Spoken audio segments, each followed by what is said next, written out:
அவருடைய பரிசுத்த நாமத்துக்கு சோத்திரம். இந்த நாளிலேயும் கூட தேவனுடைய நாம மகிமைப்படுவதாக. எரேமியா 1வது அதிகாரம் 19வது வசனத்தில், அவர்கள் உனக்கு யுத்தம் பண்ணுவார்கள், ஆனாலும் அதை உன்னை மேற்கொள்ளாது, உன்னை ரட்சிக்கும்படிக்கு கர்த்தர் உன்னுடனே இருப்பேன் அப்படின்னு ஆண்டவர் சொல்லுகிறாங்க.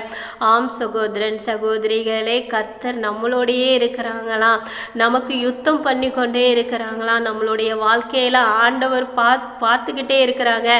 நம்ம அமைதியாக இருந்தாலும் கூட அநேக நபர்கள் நமக்கு யுத்தத்தை தந்து கொண்டே இருக்கிறதை ஆண்டவர் அறிந்து கொண்டே இருக்கிறாங்க, நம்மளே கவனித்து கொண்டே இருக்கிறாங்க. என் பிள்ளைக்கு யாரெல்லாம் பிரச்சனையை கொடுக்குறாங்களோ அந்த காரியம் எதுவாக இருந்தாலும் அவளை மேற்கொள்ளாது, அவனை மேற்கொள்ளாது என்று சொல்லி ஆண்டவர் சொல்லுகிறாங்க. கர்த்தர் உன்னை ரட்சிக்கும்படிக்கு நான் உன்னுடனே இருக்கிறேன் என்று ஆண்டவர் சொல்லுகிறாங்க.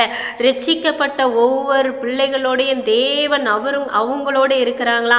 அப்போ நம்ம யாரெல்லாம் தேவனை மட்டும் நம்பி, தேவன் தான் எனக்கு பாதுகாப்பு, தேவன் தான் எனக்கு நம்பிக்கை, தேவன் தான் எனக்கு எல்லாமே என்று சொல்லி உறுதியோடும் நம்பிக்கையோடும் விசுவாசத்தோடும் கர்த்தருடைய சமூகத்தில் யாரெல்லாம் உட்கார்ந்து ஜெபிக்கிறார்களோ அவர்களுடைய வாழ்க்கையில ஆண்டவர் யுத்தம் உள்ள தேவனாய் இருக்கிறாங்க, யுத்தம் செய்கிற தேவனாய் இருக்கிறாங்க. 1000 பேர் உனக்கு தடைகளை கொண்டு வந்தாலும் கூட அந்த தடைகள் எல்லாமே ஆண்டவர் என்ன